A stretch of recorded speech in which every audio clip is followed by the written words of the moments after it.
पोटात ठेवून आपल्या पहिल्या श्वासापर्यंत वेदना सहन करते ती आई आपल्या रक्तातील असून दुसऱ्या घरी नांदायला जाते, परंतु रक्षाबंधनाला न विसरता राखी बांधायला येते ती बहीण.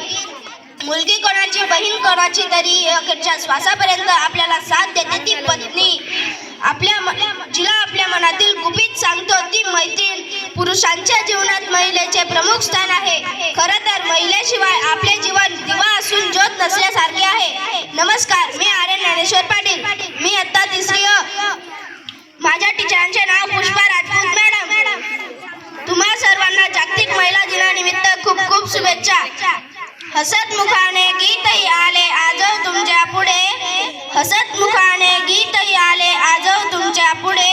या नारी शक्तीचे स्वागत करण्या शब्द फुलांचे सडे, या नारी शक्तीचे स्वागत करण्या शब्द फुलांचे सडे. या येथे उतरली माता त्या रायगडाची माझी, बांधुनी पुत्र पाठीशी लढली राणी झाशीची. हिमालयाच्या शिखरावरती झेंडा घेऊन चढे, या नारी शक्तीचे स्वागत करण्या शब्द फुलांचे सडे, या नारी शक्तीचे स्वागत करण्या शब्द फुलांचे सडे. आज महिला दिन. आज संपूर्ण जगभरात महिलांना महिला दिनानिमित्त शुभेच्छा दिल्या जात आहेत. व्हॉट्सअपवर शुभेच्छा दिल्या जात आहेत. स्टेटसवर महिलांचे फोटो ठेवले जातात, परंतु स्त्रियांचे महत्त्व फक्त या एका दिवसापुरतेच मर्यादित आहे का?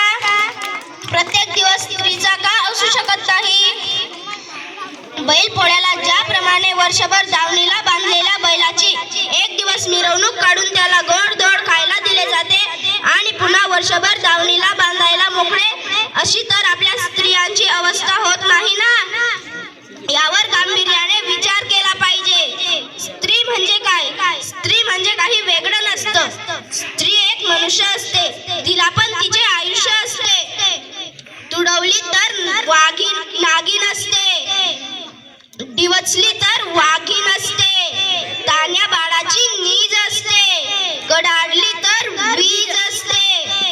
आणि बर का, तिच्याच गर्भात साऱ्या भविष्याचे बीज असते. स्त्री म्हणजे एक शक्ती असते, स्त्रीमध्ये अफाट शक्ती असते असे आपण म्हणतो, परंतु तिचे रक्षण करण्यासाठी तिला आई, वडील, भाऊ, नवरा, मुलगा यांची गरज का भासते? याला एकच कारण, तिच्या मनात लहानपणापासून बिंबवले जाते की तू मुलगी आहेस, बाहेर नको जाऊस, हे काम नको करूस. कुठे बाहेर जायचे असल्यास दादाला सोबत घेऊन जा.